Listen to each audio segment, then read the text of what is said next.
नमस्कार बालमित्रांनो, आजच्या या ऑनलाईन वर्गामध्ये तुमच्या सर्वांचे परत एकदा सहर्ष स्वागत। आज आपण 3 अंकी संख्येचे वाचन कसे करायचे, लेखन कसे करायचे याची माहिती घेणार आहोत। इयत्ता दुसरीच्या वर्गामध्ये आपण 1 ते 99 या अंकाचे संख्याज्ञान याचा अभ्यास केलेला आहे। चला तर मग आज आपण 3 अंकी संख्येचे वाचन व लेखन कसे करायचे याची माहिती पाहूया।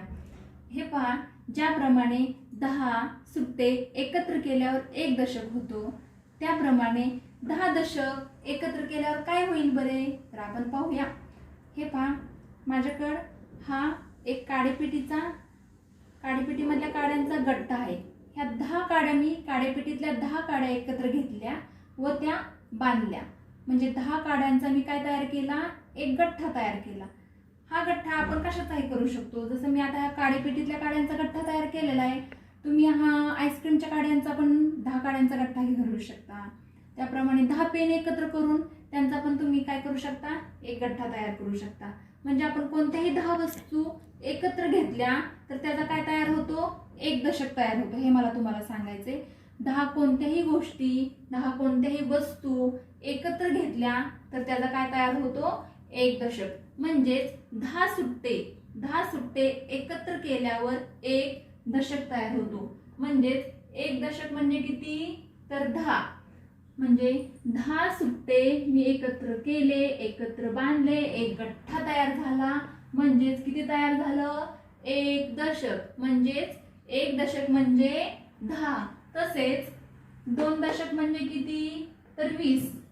इथे पहा, 2 गठ्ठे मी एकत्र केलेले आहेत, म्हणजे 2 गठ्ठ्यांचा काय तयार झाला, तर 2 दशक। 3 दशक म्हणजे 30, 4 दशक म्हणजे 40, 5 दशक म्हणजे 50। गठ्ठे किती येणार आहेत, 5 दशक म्हणजे गठ्ठे किती, तर 5 गठ्ठे येणार। त्याप्रमाणे 6 दशक म्हणजे 60, 7 दशक म्हणजे 70, 8 दशक म्हणजे 80, 9 दशक म्हणजे 90, 10 दशक म्हणजे 100। ज्याप्रमाणे 10 सुट्टे एकत्र केल्यानंतर एक दशक तयार होतो, त्याप्रमाणे 10 दशक एकत्र केल्यावर काय तयार होतो, तर 100 तयार होतो। तर 100 म्हणजे काय, 100 म्हणजे त्याला आपण शतक ही म्हणतो आणि त्याला आपण शेकडा ही म्हणतो। शतक आणि शेकडा, 100लाच काय म्हणतो आपण, 10 दशक म्हणजे 100, 100 म्हणजे शतक आणि त्याला आपण शेकडा ही म्हणतो। म्हणजे 100 म्हणजेच काय, तर शतक। 100 म्हणजे शतक। तर शतकाची स्थानिक किंमत किती आहे, तर 100 आहे। तर आपण आता आपल्याला 100 या अंकाची स्थानिक किंमत समजलेली आहे, त्याला आता आपण काय म्हणतो, शतक म्हणतो। तर आपण आता 3 अंकी संख्येचे वाचन व लेखन कसे करायचे याची माहिती घेऊया। इथे पहा, मी एक संख्या घेते। आता इथे एक 3 अंकी संख्या घेते व या 3 अंकी संख्यांचे एकक, दशक व शतक हे कोणते आहेत बरं, ते आपण सुरुवातीला पाहूया।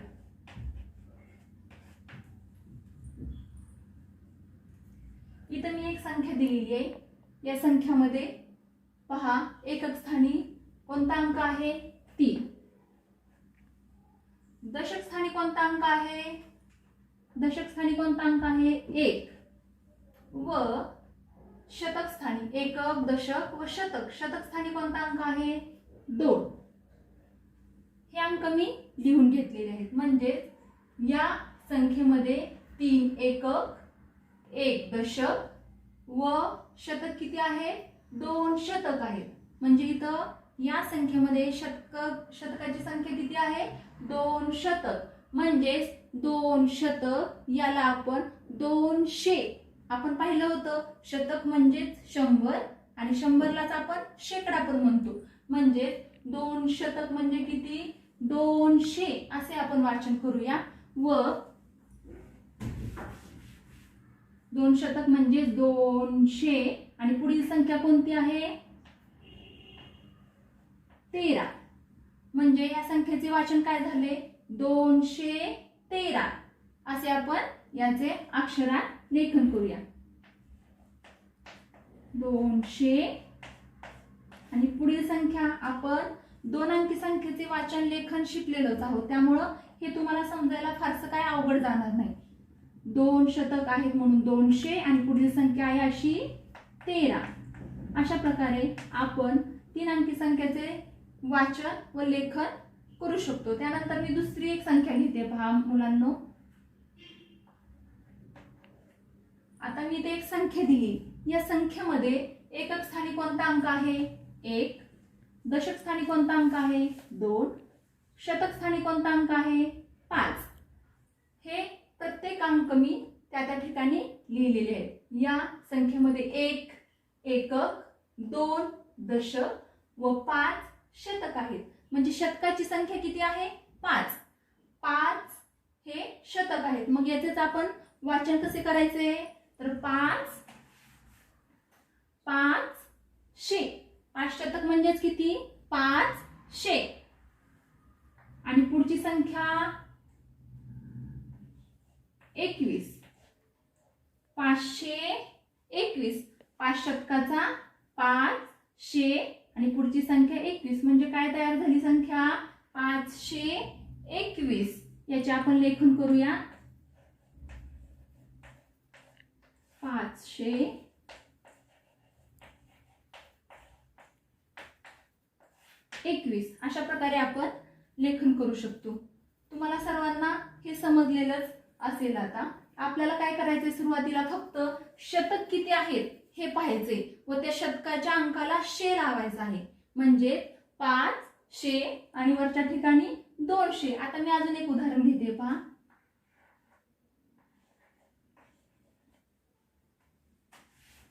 आता तुम्हाला हे लगेच येणार, कारण वरचे 2 संख्या आपण कसे करायचे, वाचन लेखन कसे करायचे हे शिकलोय, त्यामुळे हे तुम्हाला आता लगेच येणार. आता ह्या संख्येमध्ये एकक किती आहेत?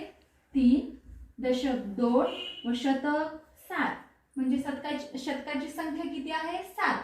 म्हणजेच आपण 7 शतक म्हणजेच काय म्हणतो? 700 आणि पुढची संख्या आहे अशी 23. म्हणजे जे वाचन काय झाले? 723 आणि लेखन 7 शतक आणि त्याला काय म्हणायचं आपल्याला? 723. अशा प्रकारे आपण 3 अंकी संख्यांचे वाचन व लेखन कसे करायचे हे शिकलेलो आहोत.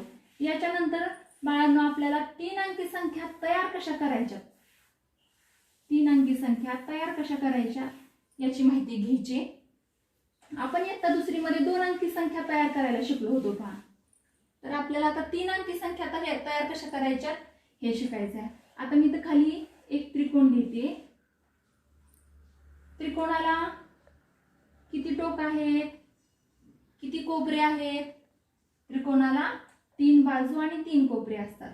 1 2 3 ह्या 3 बाजू झाल्या व 1 2 3 हे 3 कोपरे झाले. म्हणजे कडा कोपरे किती आहेत त्रिकोणाला? 3 आहेत. त्या प्रत्येक कोपऱ्यावर आपण एक एक अंक घेऊया. 1 2 व 3. प्रत्येक कोपऱ्यावर मी एक एक अंक घेतलेला आहे. तर आता आपल्याला ह्या त्रिकोणावरील असलेल्या 3 अंकापासून 3 अंकी संख्या तयार करायची. सर्वप्रथम पहा वरती कोणता अंक आहे? 1. 1 हा अंक मी शतक स्थानी घेते. त्यानंतर येणारा 2 हा अंक मी दशक स्थानी घेते. त्यानंतर येणारा 3 हा अंक मी एकक स्थानी घेते. हे पहा सुरुवातीला मी 1 हा अंक शतक स्थानी घेतला, त्यानंतर 2 हा अंक दशक स्थानी घेतला, त्यानंतर 3 हा अंक मी एकक स्थानी घेतला. त्यामुळे इथं आपल्याला दिसते इथं 3 अंकी संख्या तयार झालेली. तर ह्या 3 अंकी संख्यांचे आपण वाचन व लेखन कसे करायचे आज थोड्या वेळापूर्वी शिकलेलो आहे. इथं कोण शतक किती आहेत? 1. 1 शतकाचा काय झाला? 100 आणि पुढची संख्या आहे अशी 23. म्हणजेच संख्या कोणती तयार झाली? 123. 123 अशी संख्या तयार झाली. याचे आपण लेखन पण करू शकतो. तर आपण आता 1 2 व 3 या अंकापासून 3 अंकी संख्या तयार केलेली आहे. यानंतर आपण 1 हा अंक परत शतक स्थानी घेऊया. त्यानंतर मगाशी आपण 2 हा अंक घेतला होता, त्या आता आपण काय करूया, 3 हा अंक दशक स्थानी घेऊया. त्यानंतर 2 हा अंक आपण एकक स्थानी घेऊया. कोणती संख्या तयार झाली बरं आता? शतक किती आहेत? 1, म्हणजे 100. पुढची संख्या किती आहे? 32, म्हणजे कोणती संख्या तयार झाली? 132. आपण एक हा अंक शतक स्थानी घेऊन आपण 2 संख्या तयार केल्यात. पहिली संख्या होती 123 आणि दुसरी संख्या होती 132. त्यानंतर आपण दुसरे अंक घेऊन 3 अंकी संख्या तयार करूयात. हा त्रिकोण आहे, हा मी खाली काढलेला आहे जेणेकरून आपल्याला दुसऱ्या संख्या तयार करता येते. हे पहा विद्यार्थ्यांनो, आता यावेळी मी 2 हा अंक घेते शतक स्थानी. त्यानंतर 1 हा अंक दशक स्थानी व 3 हा अंक एकक स्थानी घेतलेला आहे. संख्या कोणती तयार झाली बरं आता? 2 शतक आणि पुढची संख्या 13, म्हणजे किती संख्या तयार झाली? 213. आता 2 हा अंक परत शतक स्थानी आणि एकक आणि दशक या अंकांची आपण अदलाबदल करूया. म्हणजेच काय होणार? 3 हा अंक दशक स्थानी व 1 हा अंक एकक स्थानी जाणार. संख्या किती तयार होणार? 231. संख्या किती तयार झाली? 231. आपण 1 हा अंक शतक स्थानी घेऊन 2 संख्या तयार केल्या. त्याचप्रमाणे 2 हा अंक शतक स्थानी घेऊन 2 संख्या तयार केल्या. आता आपण 3 हा अंक शतक स्थानी घेऊन किती संख्या तयार करता येतात पाहूया. 3 हा अंक आपण घेतलेला आहे. त्यानंतर 2 हा अंक आपण दशक स्थानी घेऊया. त्यानंतर 1 हा अंक आपण एकक स्थानी घेऊया. संख्या काय तयार झाली पहा बरं. त्यानंतर आपण 3 हा अंक शतक स्थानी घेऊया, 1 हा अंक दशक स्थानी घेऊया आणि 2 हा अंक एकक स्थानी घेऊया. म्हणजेच आपण काय केले? एकक व दशक या अंकांची अदलाबदल केलेली आहे. प्रत्येक ठिकाणी आपण काय केलेले? एकक आणि दशक या अंकांची अदलाबदल करून नवीन 3 अंकी संख्या तयार केलेली आहे. ह्या वरील 1 शतक या ठिकाणी आपण काय केलेले आहे पहा, फक्त एकक आणि दशक या संख्यांची अदलाबदल करून 3 अंकी संख्या तयार केलेली आहे. त्यानंतर या ठिकाणी शतक स्थानी किती आहे? 2 आहे आणि एकक आणि दशक या ठिकाणी काय केलेली आहे? फक्त अंकांची अदलाबदल करून आपण 3 अंकी 2 संख्या तयार केलेल्या आहेत. त्यानंतर खाली आपण एकक आणि दशक या अंकांची अदलाबदल केलेली आहे आणि शतक स्थानी 3 आहे. तर या ठिकाणी आपण 321 आणि 3 शतकाचे किती झाले परत? 312 अशा 2 संख्या तयार केलेल्या आहेत. अशा प्रकारे आपण एका त्रिकोणावर दिलेल्या 3 अंकापासून आपण 6 संख्या 3 अंकी 6 संख्या तयार केलेल्या आहेत. अशाच प्रकारे आज आपण 3 अंकी संख्यांचे वाचन कसे करायचे, लेखन कसे करायचे व 3 अंकी संख्या तयार कशा करायच्या याची माहिती पाहिलेली आहे. धन्यवाद.